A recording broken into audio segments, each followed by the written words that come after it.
नमो अरिहन्ताणं नमो सिद्धाणं नमो आयुर्याणं नमो उवज्झायाणं नमो लोये सव्वसाहूणं एसो पंच नमुक्कारो सव्व पावपणासणो મંગલાણમ ચ સવ્વેસિમ પડમમ હોય મંગલમ.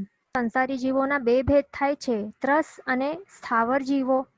તો ત્રસ જીવોની વ્યાખ્યા શું છે?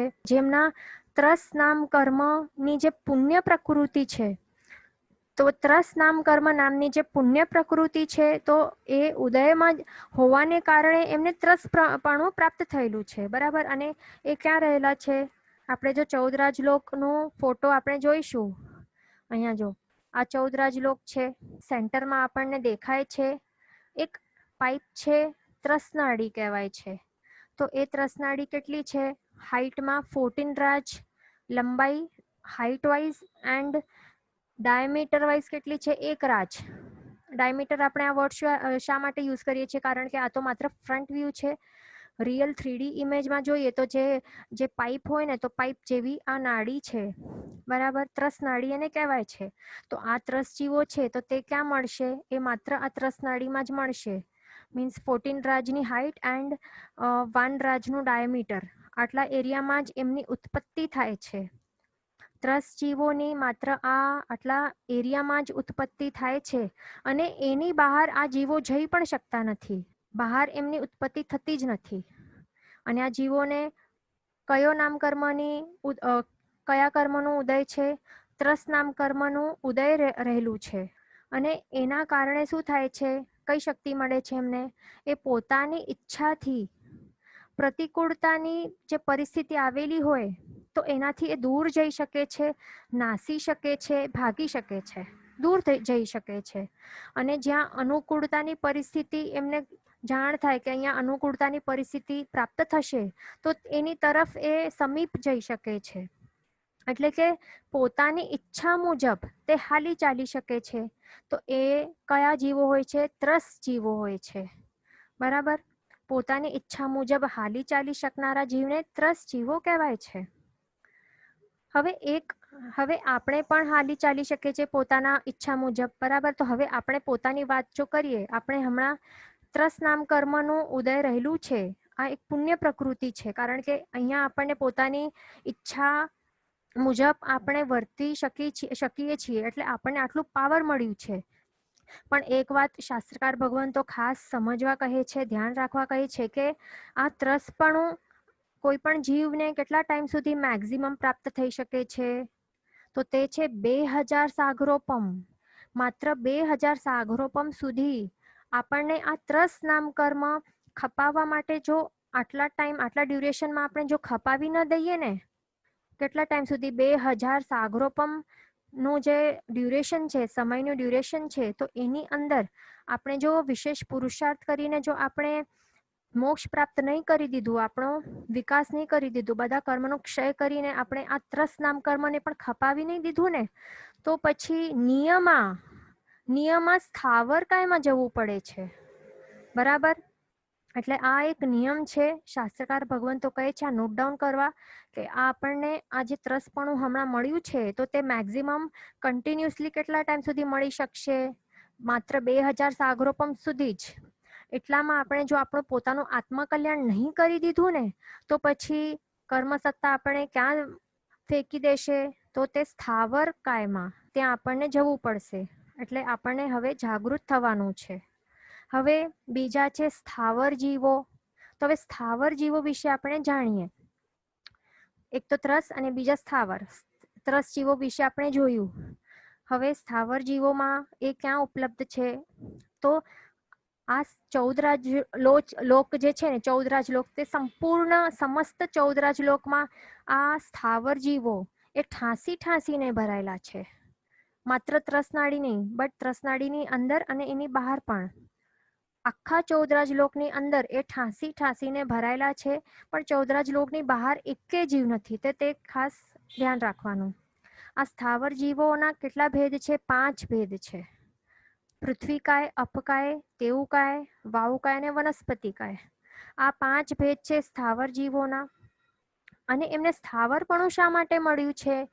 કારણ કે એમનું પાપોદય ચાલી રહ્યું છે. પાપ કર્મનો ઉદય ચાલી રહ્યો છે. તો એ પણ ખાસ કયો પાપ કર્મ? તે છે સ્થાવર નામ કર્મ. આ જીવોનું સ્થાવર નામ કર્મની પાપ પ્રકૃતિ ઉદયમાં હોવાના કારણે એમને સ્થાવરપણું પ્રાપ્ત થયું છે. અને આવા પાપ કર્મના ઉદયના કારણે આ જીવો પોતાની ઈચ્છા મુજબ એ કોઈ પણ પ્રતિકૂળ અથવા તો અનુકૂળ પરિસ્થિતિઓમાં એ હલનચલન પણ કરી નથી શકતા એના અનુરૂપે.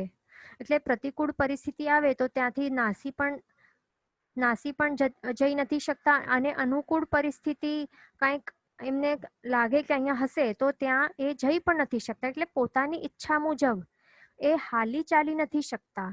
એટલે વિચારો, આ કેટલી અત્યંત એક પરાધીન અવસ્થા છે, ડિપેન્ડન્ટ.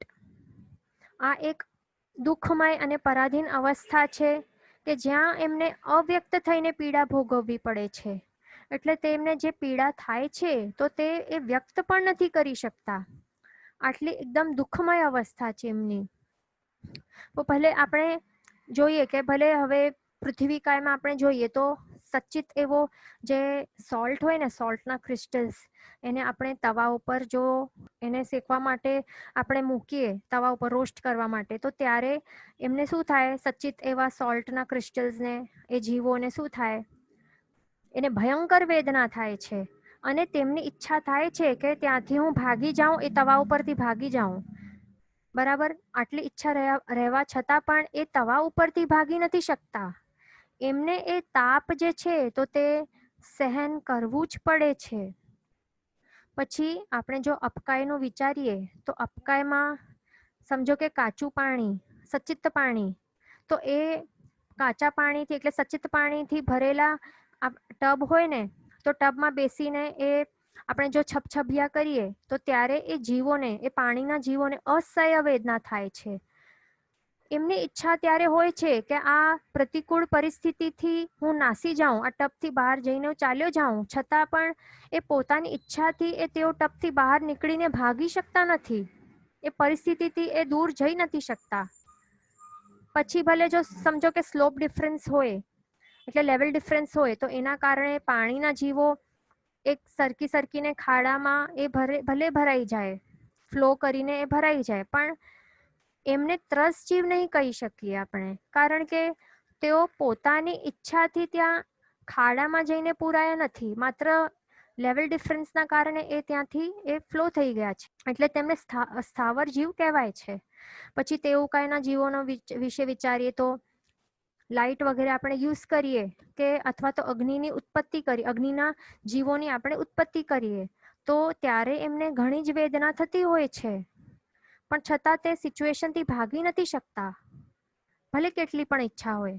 પછી વાયુકાયના જીવો, એ પણ પંખાના ઘાતથી તેઓ ભાગી શકતા નથી. પંખો ચાલુ કરીએ ને, ફેન, તો ત્યાંથી એ કપાઈ જાય, એમને અસહ્ય વેદના થાય અને ત્યાંથી એ નીચે ફેંકાય છે આપણા શરીર ઉપર, આપણા શરીરથી અથડાય છે, તો ત્યારે એમને ભયંકર પીડા થાય છે, છતાં તે ભાગી નથી શકતા.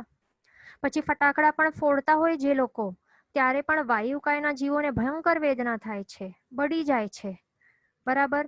એમને બળીને મૃત્યુ પામવું પડે છે, પણ ત્યાંથી ઈચ્છા હોવા છતાં ત્યાંથી ભાગી શકતા નથી. પછી વનસ્પતિકાયના જીવો વિચારીએ તો કોઈક વેજીટેબલ જો ગરમ તવા ઉપર મૂકી દઈએ તો પછી ત્યારે એને શું થાય? ભાગવાની ઈચ્છા થાય, પણ ભાગી શકે? ભાગીને એને મન થાય કે ઠંડકવાળી જગ્યામાં બેસી જાઉં, પણ એ કરી નથી શકતા.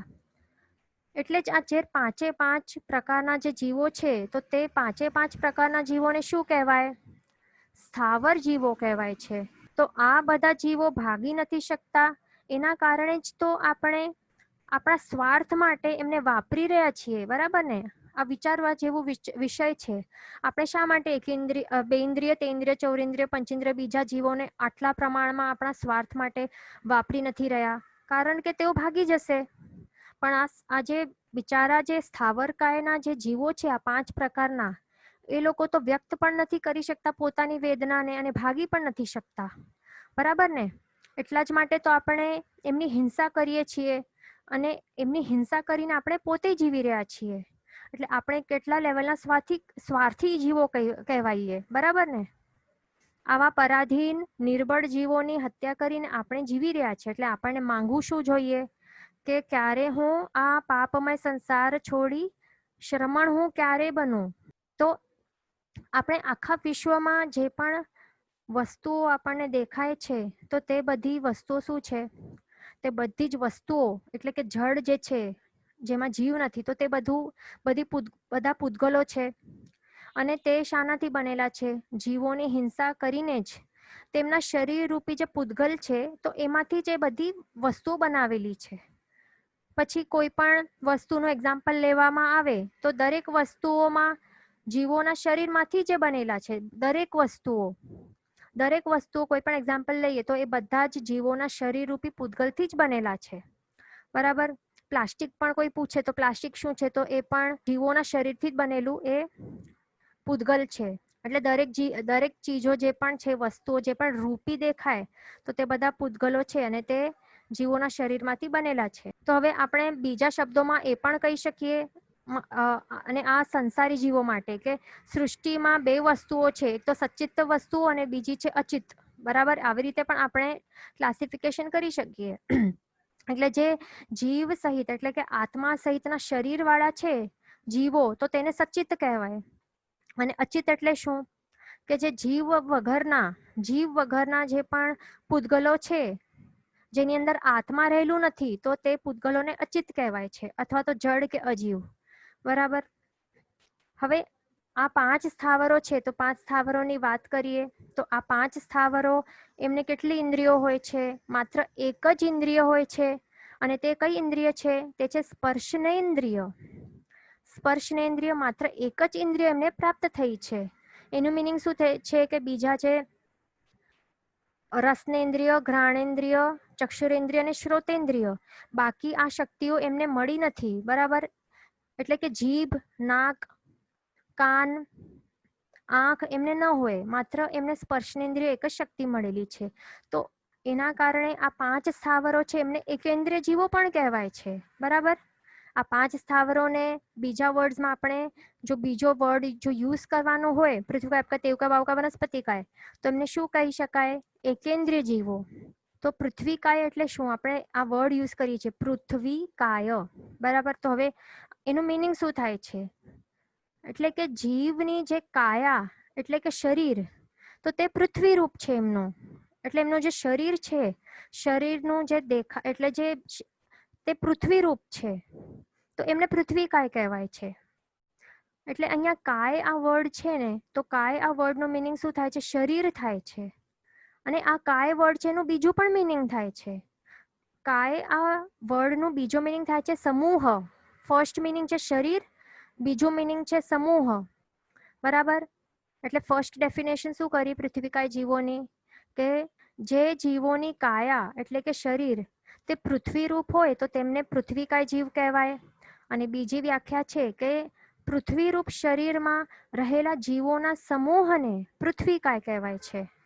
બરાબર. આ બે ડેફિનેશન્સ આપણે કરી. તો આવી જ રીતે આપણે દરેક જે સ્થાવરો છે એમના માટે આપણે સેમ વેથી આપણે ડેફિનેશન્સ કરશું. તો હવે અપકાય છે તો અપકાય એટલે શું? કે પાણીરૂપ શરીરવાળા જીવોના સમૂહને અપકાય કહેવાય. બરાબર. પાણીરૂપ શરીરવાળા જીવોના સમૂહને અપકાય કહેવાય.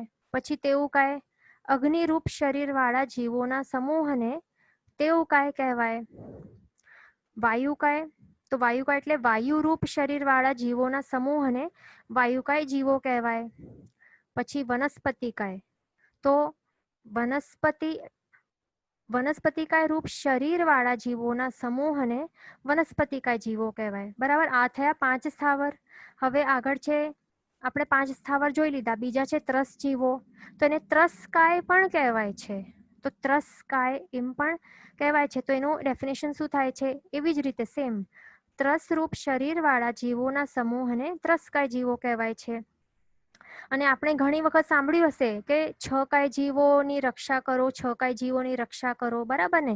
આવું આપણે ઘણી વખત સાંભળ્યું છે. તો 6 કાય આનું મિનિંગ શું થાય છે? આવું શબ્દ પ્રયોગ જ્યારે આપણે કરીએ તો સંસારી જીવો છે, આખા 14 રાજલોકમાં જે પણ સંસારી જીવો રહેલા છે, તો એ બધા આ 6 કાય આપણે જો વર્ડ યુઝ કરીએ ને, તો એમાં આખા બધા જ જીવોનો સમાવેશ થઈ જાય છે.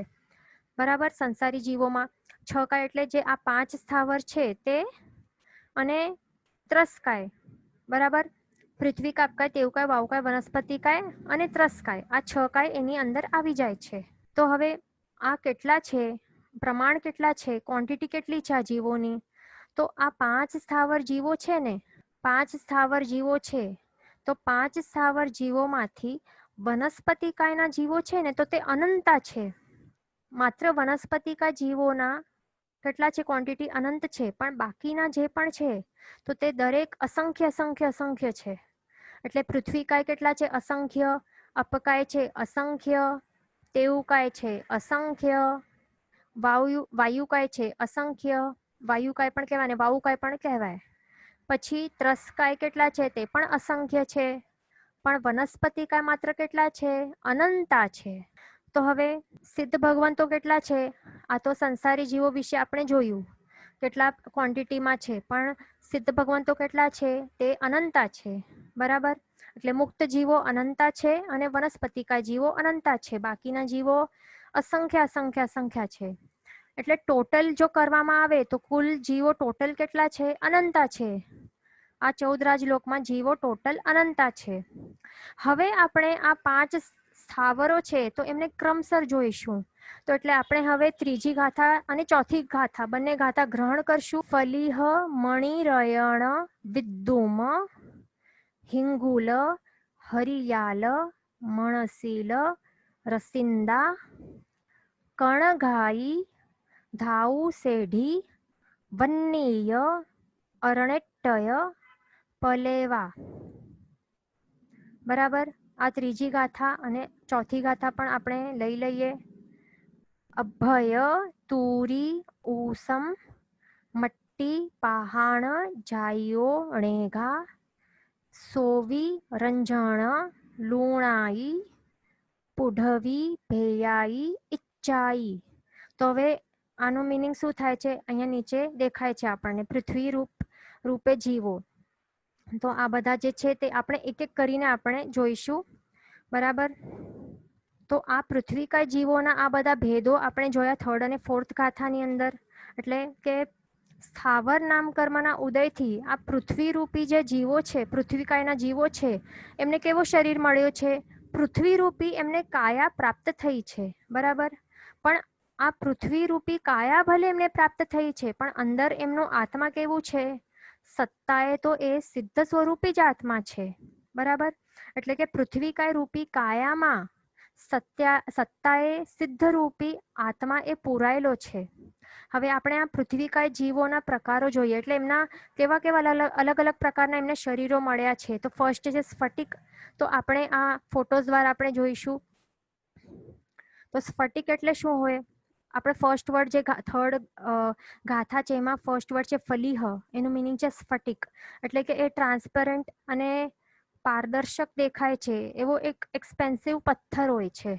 અને એનાથી શું બને છે? પ્રતિમાજી પણ બનતા હોય છે અને માળાઓ પણ બનતી હોય છે. પછી આગળ બીજું છે મણિ. તો આ પૃથ્વીકાય રત્ન છે. આ ક્યાંથી ઉત્પન્ન થાય છે? સમુદ્રમાંથી એની ઉત્પત્તિ થાય છે. અને એક્ઝામ્પલ્સ છે સૂર્યકાંત મણિ. આ જે દેખાય છે તે આ સૂર્યકાંત મણિ છે. પછી ચંદ્રકાંત મણિ પણ છે. મૂનસ્ટોન પણ એને કહેવાય છે. તો આ છે મણિના એક્ઝામ્પલ્સ. પછી ત્રીજું છે રયણ. ત્રીજી ગાથામાં શબ્દ છે રયણ. રયણ એટલે કે રત્નો. તો આ રત્નો ક્યાંથી ઉત્પન્ન થાય છે? માઇન્સમાં, ખાણમાં ઉત્પન્ન થાય છે. અને કહેવાય છે કે 14 રત્નો હોય છે. એના અલગ અલગ નામો હોય છે. ગોમેદક, ઇન્દ્રનીલ, ગોમેદક, પછી ગૈરિક, હંસગર્ભ, પુલક, સૌગંધિક, ચંદ્રપ્રભ, વૈડૂર્ય. આ ગ્રીન કલરનું હોય છે. વૈડૂર્ય ગ્રીન હોય છે. ઇન્દ્રનીલ ડાર્ક બ્લુ હોય છે. જલકાંત હોય, સૂર્યકાંત હોય છે. ગોમેદક એ રેડ હોય છે. રૂચક હોય છે. પછી અંક છે, લોહિતાક્ષ છે, મરકત છે, આ અલગ અલગ પ્રકારના 14 રત્નો છે. હજી અલગ અલગ પ્રકારના રત્નો હોય છે. પછી આગળ ગાથામાં છે વિદ્યુમ. આ વર્ડ છે વિદ્યુમ. તો તે શું છે? આ છે વિદ્યુમ એટલે કે રેડ કોરલ એટલે કે પરવાળો. તો આ લાલ વર્ણનો હોય છે, રેડ કલરનો. અને આ વિદ્યુમ એટલે કે પરવાળાની ઉત્પત્તિ ક્યાં થાય છે? તો તે સમુદ્રમાં એની ઉત્પત્તિ થાય છે. આ પૃથ્વીકાય જીવ છે તો એની આપણને નહીં લાગે ને સાંભળીને કે આ સ્ટોન લાગે, પથ્થર લાગે, પણ વિચારો આ પણ જીવ છે. આ પૃથ્વીકાય જીવ એની ઉત્પત્તિ સમુદ્રમાં થાય છે અને એના મોટા મોટા બેટ રહેલા હોય છે. અને એની અંદર એનાથી આપણે જોઈ હશે માર્કેટમાં અલગ અલગ વસ્તુઓ બનતી હોય છે, રિંગ્સ ને બધું એ બનાવતા હોય છે. પછી છે હિંગુલ. હા, તો અહીંયા જે રાઈટમાં અહીંયા જે દેખાય છે ને હિંગુલ એટલે કે હિંગળો, તો આ રેડ કલરનું સ્ટોન છે. અને એમાંથી શું બને છે? અહીંયા જો પાવડર સિંદૂર બને છે, બરાબર. અને આ ખાણમાંથી મળે છે. લાલ કલરનું એ ખનિજ પદાર્થ કહેવાય છે, કારણ કે એ માઇન્સમાંથી મળે છે. અને સ્ત્રીઓ એને શા માટે યુઝ કરતી હોય છે? સ્ત્રીઓ એનાથી એ લાઈક સિંદૂર માટે પ્રયોગ કરતી હોય છે અને સેંથામાં પૂરે છે. અને એક શેર હિંગળોકમાંથી, આટલું એક શેર હિંગળોક લઈએ ને તો એમાંથી પોણો શેર પારો નીકળે છે. અહીંયા આપણને દેખાય છે ને અલગ કલર, મર્ક્યુરી ટાઈપ કલર. તો આ જ સ્ટોનમાંથી એક શેર હિંગળોક જો લઈએ ને તો એમાંથી પોણો શેર જેટલો પારો આમાંથી મર્ક્યુરી નીકળે છે, વિચારો. હવે આગળ આપણે જોઈએ, આગળ છે હરિયાલ. હરિયાલ એટલે હડતાળ. તો આ જીવોની ઉત્પત્તિ ક્યાં થાય છે? માઇન્સમાં થાય છે, ખાણમાં થાય છે. અને એ એક જાતના યલો કલરના રંગની માટી છે. અને આ પણ એક ખનિજ પદાર્થ કહેવાય છે. અને એમાંથી ઔષધિ બનાવવા માટે યુઝ થાય છે, મેડિસિન્સ વગેરે. અને પુસ્તકોમાં જે પણ લખેલા જે પણ અક્ષર હોય તો રોંગ જો થઈ જાય તો એને એટલે એને કેન્સલ કરવા માટે, છેદી નાખવા માટે એ વપરાય છે. હરિયાલ. હરિયાલ આ ગાથામાં છે અને એનું મિનિંગ છે હડતાળ. હડતાળ, બરાબર. પછી આગળ છે મણશીલ. તો મણશીલ જે છે તો એ શું છે? મણશીલ એ શું છે? એક ઝેરી વસ્તુ છે. અને એને મેડિસિન્સમાં એ યુઝ થાય છે, એનું યુઝ થાય છે. અને એ એક મણશીલ એવું પ્રકારનું પૃથ્વીકાય પથ્થર છે, એવું એક પૃથ્વીકાયનો જીવ છે કે એના ઉપર કેટલું પણ પાણી આપણે નાખશું ને, એના ઉપર આપણે કેટલા પણ પાણી નાખશું કે છાંટશું, એટલે કેટલું પણ ફ્લો થશે ને એના ઉપર, છતાં એ ભીંજાતો નથી. આવું આ પથ્થર હોય છે. અને આ પથ્થરની ઉપમા આપતા શાસ્ત્રકાર ભગવાન તો એમ પણ કહે છે કે પ્રભુ ભલે પુષ્કરાવર્ત મેઘની જેમ વરસી રહ્યા હોય, છતાં પણ જે બીજા જે અભવી જીવો રૂપી જે પથ્થર છે તો છતાં એ પણ ભીંજાતા નથી. બીજા ભલે ભવી જીવો રૂપી પથ્થરો એમાં ભીંજાઈ જાય છે. સમજાને? રિપીટ કરું. એટલે પ્રભુ ભલે પુષ્કરાવર્ત મેઘની જેમ આપણા ઉપર વરસી રહ્યા છે, એટલે કે ધર્મ દેશના આપી રહ્યા છે, કરુણા આપી રહ્યા છે, બરાબર. કરુણા વરસાવી રહ્યા છે, છતાં પણ બીજા જે એટલે એમાં બીજા ભવી જીવો રૂપી જે પથ્થર છે એમાં ભીંજાઈ જાય છે. છતાં જે અભવી જીવો જેવા એવા જે મણસીલ પથ્થર રૂપી જે અભવી જીવો છે ને તો એમાં પણ એ ભીંજાતા નથી. એવા પ્રકારની ઉપમા આપેલી હોય છે શાસ્ત્રમાં. એટલે એ એવા ને એવા સૂકા ટાટ જ રહેલા હોય છે અભવી જીવો.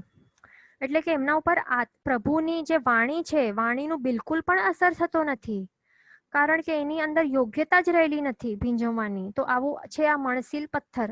હવે આ અભવી પથ્થર છે એમ નથી આપણે કીધું, આપણે માત્ર ઉપમા આપી છે, બરાબર.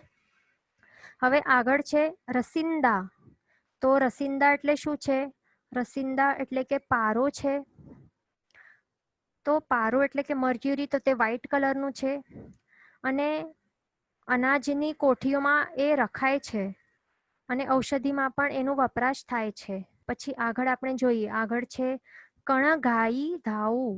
તો કણઘ અને આઈ આ બંને વર્ડ્સ છે. આઈ મીન્સ આદિ, મીન્સ એક્સેટ્રા એટલે આદિ. તો કણઘાઈ મીન્સ, કણઘ મીન્સ સુવર્ણ એટલે ગોલ્ડ, અને આઈ મીન્સ એક્સેટ્રા એટલે ગોલ્ડ આદિ, સુવર્ણ આદિ ધાતુઓ. ધાઉ મીન્સ ધાતુઓ, ધાતુ મીન્સ મેટલ એટલે સુવર્ણ આદિ ધાતુઓ. તો એમાં શું શું આવે? ગોલ્ડ, સિલ્વર, ત્રાંબુ, કલાઈ, સીસુ, જસત, લોઢું, એવા અલગ અલગ પ્રકારના અને બીજા પણ જે ધાતુઓ એ બધા મેટલ્સ એની અંદર આવી જાય. અને જે જમીનમાં ઉત્પન્ન થતા હોય છે તો તે ગોલ્ડ, સિલ્વર, ત્રાંબુ, કલાઈ, સીસુ, જસત અને લોઢું. બરાબર. આગળ આવે છે સેઢી. તો સેઢી શું છે તે આપણે જોઈએ. સેઢી એટલે કે ગાથામાં છે સેઢી. તો સેઢીનો મિનિંગ થાય છે કે ખડી. એટલે આપણે પેન કહીએ ને, આ ચોક છે, પહેલા એને પેન કહેતા હતા. અલગ સ્ક્વેર પ્રકારનું આવતું હતું તો એને પેન કહેતા હતા. તો એ સ્લેટ ઉપર લખવાની જે પેન હોય છે તો તેને સેઢી એટલે કે ખડી કહેવાય છે. અને ગામડામાં જે ભીંત હોય છે તો એને પણ વ્હાઇટનિંગ કરવા માટે એનો વપરાશ થાય છે. ચોક કહી શકાય એને. પછી આગળ છે વન્નીય. તો ગાથામાં આવે છે વન્નીય એટલે કે રમચી. રમચી એટલે કે સોના ઘરું, એટલે કે લાલ માટી. રેડ કલરનું અહીંયા આપણને દેખાય છે લાલ માટી કેવી છે. તો તે કુંભારની ત્યાં હોય છે અને તેનું એ યુઝ કરીને મટકા વગેરે બનાવતા હોય. અહીંયા ઈંટ પણ અહીંયા બનાવે છે. અહીંયા જે ફોટોમાં આપણને દેખાય છે તો અહીંયા ઈંટ બનાવે છે આ યુઝ કરીને. તો તે છે. આ પણ પૃથ્વીકાયના જીવો છે. એમને કેટલી વેદના થતી હશે વિચારો. જો અહીંયા પછી આગળ છે અરણ્યટય. તો એ શું છે કે પથ્થરના ટુકડાથી મિશ્રિત માટી છે. પછી છે પલેવા. એ છે પારેવો એટલે કે એક પ્રકારનો પોચો પથ્થર, સોફ્ટ રોક કહીએ એવું. પછી છે અભય. તો અભય એટલે કે અબરખ. તો એ ખાણમાંથી નીકળે છે. ખાણ એટલે કે માઇન્સમાંથી નીકળતું એક રસાયણ છે. એને માઇકા પણ કહેતા હોય છે. તો એ અલગ અલગ 5 કલર્સ એમાં દેખાય છે. અલગ અલગ આપણે એને શેક કરીએ ને આમ તે ત્યાં તો અલગ અલગ કલર્સના રંગ એમાં દેખાતા હોય છે. એટલે રિફ્રેક્શન ઓફ લાઇટ દ્વારા એમાં અલગ અલગ કલર્સ દેખાતા હોય છે. 5 કલર્સ. તો આ છે અબરખ એટલે કે અભય. પછી આગળ છે તુરી. તો તુરી એટલે કે તેજંતુરી માટી. તેજંતુરી માટી કેવી છે?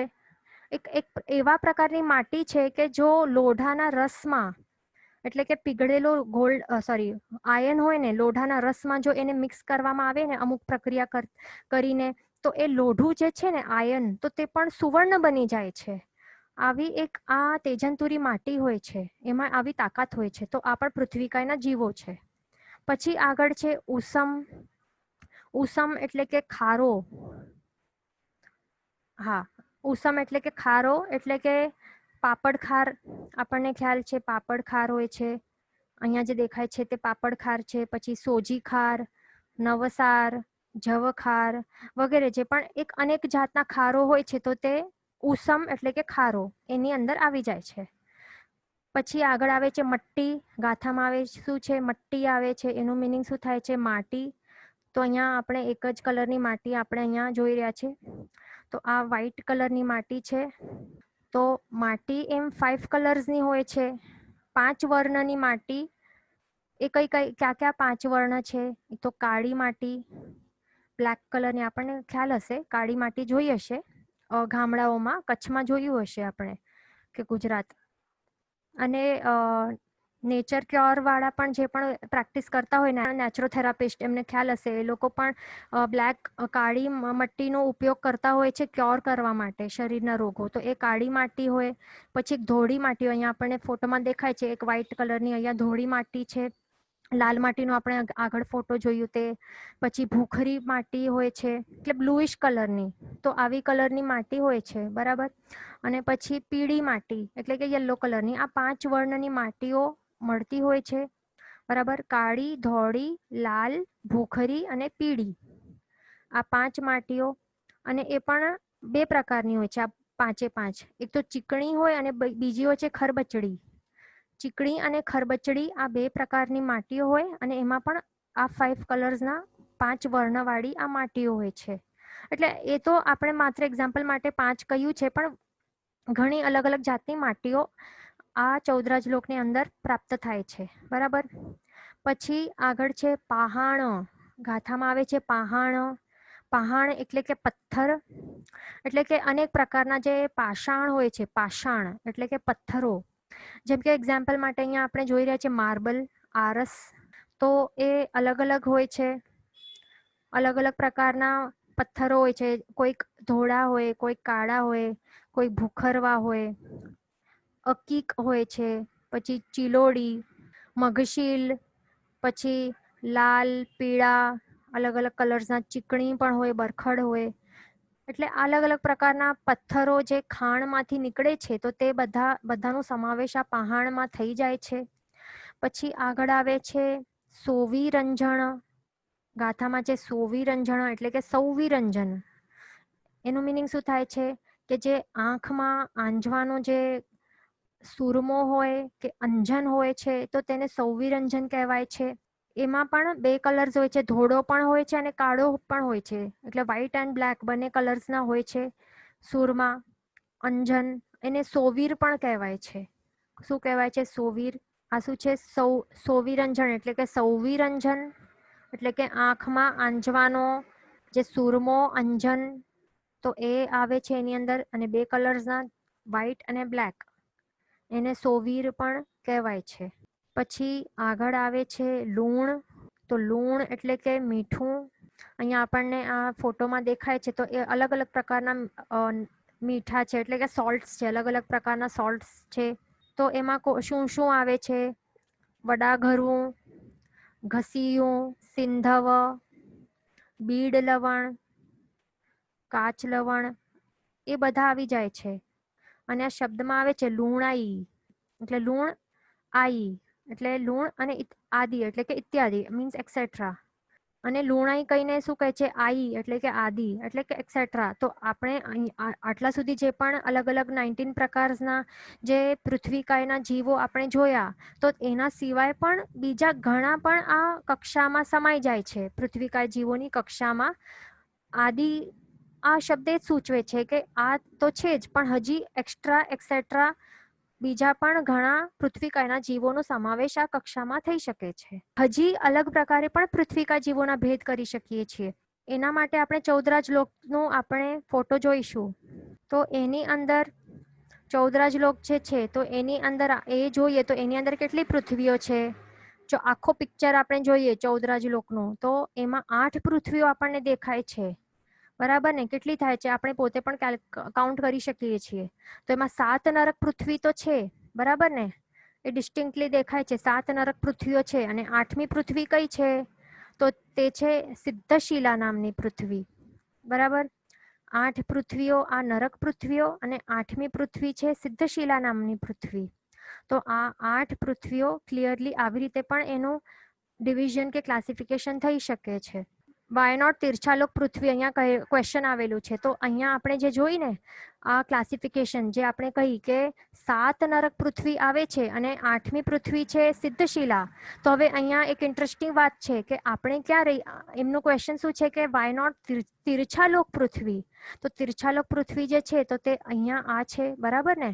તો આ જ કઈ છે? આ તો છે પ્રથમ નરક પૃથ્વી. એટલે કે રત્નપ્રભા નામની પૃથ્વીના છત ઉપર આપણે રહેલા છીએ, આપણે રહીએ છીએ, આપણે જ્યાં વોક કરી રહ્યા છીએ તો તે શું છે? આ નરક પૃથ્વીનું તો છત છે. બરાબર ને? તો એ આવી જાય છે એમાં તિરછાલોકની પૃથ્વી. અહીંયા ક્વેશ્ચન છે કે 8 પૃથ્વીમાં સંભૂતલા નહીં આવે તો આપણે જે જમીન ઉપર વોક કરી રહ્યા છીએ ને તો એને શું કહેવાય છે? એને કહેવાય છે કે રત્નપ્રભા નામની જે પૃથ્વી છે, નરક પૃથ્વી એટલે કે પ્રથમ નરક પૃથ્વી, તો એને જ શું કહેવાય છે? સંભૂતલા કહેવાય છે. એટલે કે ગ્રાઉન્ડ લેવલ. બરાબર ને? એમને જ ગ્રાઉન્ડ લેવલ કહેવાય છે કે રત્નપ્રભા પૃથ્વીની છત કહેવાય છે, રૂફ. આપણે એ નરક પૃથ્વીના રૂફ ઉપર આ બધા જે પણ અસંખ્ય દ્વીપ અને સમુદ્રો છે તો ત્યાં જ રહેલા છે અને આપણે પણ એના ઉપર જ વોક કરી રહ્યા છીએ. અહીંયા ક્વેશ્ચન આવેલું છે. હા, તો દેવલોકમાં પૃથ્વી નથી. તો હવે આપણે જે આ 8 પૃથ્વીઓની વાત કરી તો ત્યાં તો પૃથ્વીકાયના જીવો છે જ, પણ જે આ દેવલોક છે ને તો ત્યાં પૃથ્વીઓ રહેલી નથી. પણ જે દેવના વિમાનો છે ને તો તે પૃથ્વીકાયના જીવોના શરીરથી જ બનેલા છે. એટલે દેવ વિમાનો છે તો તે શેનાથી બનેલા છે? દેવ વિમાનો એ પણ પૃથ્વીકાય એટલે કે રત્ન વગેરે, સ્ફટિક રત્નો વગેરેથી બનેલા હોય છે. તો તે તો શું છે? તે બધા પૃથ્વીકાયના જીવો જ છે. એટલે ત્યાં પણ પૃથ્વીકાયના જીવો તો રહેલા જ છે. અને વળી આપણે જે પણ બિલ્ડિંગ્સમાં રહેલા છીએ તો એ બિલ્ડિંગ્સ શું છે? એ અચિત પૃથ્વીકાય છે. એટલે કે શું? પૃથ્વીકાય જીવોની હિંસા કરીને એમના શરીરોમાંથી આ બિલ્ડિંગ્સ બનાવેલી છે. અને બીજા આપણે જે પણ જોયા ને આ 8 પૃથ્વીઓ, તો તે બધા સચિત પૃથ્વીકાયના જીવો છે. બરાબર? એટલે આ ડિફરન્સ આપણને સમજવાનું છે. અને હા, વળી જે પર્વતો છે, આ તીર્છાલોકમાં જે પણ પર્વતો રહેલા છે, 5 મેરુ પર્વત છે, તો તે બધા શેનાથી બનેલા છે? સચિત. હા, અહીંયા ક્વેશ્ચન આવેલો છે કે વોટ અબાઉટ માઉન્ટેન્સ? તો એ બધા પર્વતો છે, તો તે પણ સચિત પૃથ્વીકાયના જીવોના શરીરો જ છે. અહીંયા ક્વેશ્ચન આવેલો છે કે Siddhshila is also made by પૃથ્વીકાય. તો હા, તો તે પણ પૃથ્વીકાયના જીવોથી જ બનેલી છે સિદ્ધશિલા પણ. અને એ અચિત પૃથ્વી નથી, પણ તે સચિત પૃથ્વી છે. જીવ વિચાર ગ્રંથ ભણવાનું મેઇન લક્ષ્ય શું છે? મેઇન ધ્યેય કે પ્રયોજન શું છે? તો આપણને જ્ઞેયના જ્ઞાતા બનવાનું છે. જ્ઞેય એટલે કે શું? કે પ્રભુએ 9 તત્વમાં જે બતાવ્યા છે, જે જ્ઞેય તત્વ છે, એવું જીવ તત્વ. જીવ તત્વ આ જ્ઞેય તત્વ છે, જાણવા યોગ્ય તત્વ છે. તો આ જીવ તત્વ જે છે એ જ્ઞેય તત્વ છે. તો આપણને જ્ઞેયના જ્ઞાતા બનવાનું છે. જ્ઞાતા એટલે કે જાણકાર. આપણે આત્મા છીએ અને આપણા આત્માનું સૌથી મુખ્ય ગુણ છે જ્ઞાન ગુણ. જ્ઞાનથી વસ્તુઓ જાણાય છે, આપણને જાણકારી કે વિશેષ જાણકારી પ્રાપ્ત થાય છે. અને પ્રભુની આજ્ઞા પ્રમાણે આપણને જીવ તત્વ એને જાણવાનું છે, એને ઓળખવાનું છે. અને આ જીવ વિચાર ભણ્યા બાદ આપણી દૃષ્ટિ જે છે, તો તે સંસારમાં આપણી જે જોવાની દૃષ્ટિ છે, તો તે બદલાઈ જશે. અને દરેક જીવને આપણને જીવ તરીકે ઓળખશું. અને અજીવ તત્વને આપણને કેવી રીતે જોઈશું?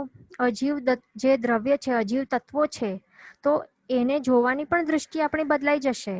અજીવ દ્રવ્યોને આપણે કેવી રીતે જોશું? કે આ જીવોના કલેવર છે. એટલે આપણી દૃષ્ટિ જ બદલાઈ જશે. જીન વચન વિરુદ્ધ બોલાયું હોય તો મિચ્છામિ ડુક્કડમ. સર્વમંગલ માંગલ્યમ સર્વકલ્યાણ કારણમ પ્રધાનમ સર્વધર્માણમ જૈનમ જયતિ શાસનમ. પ્રણામ.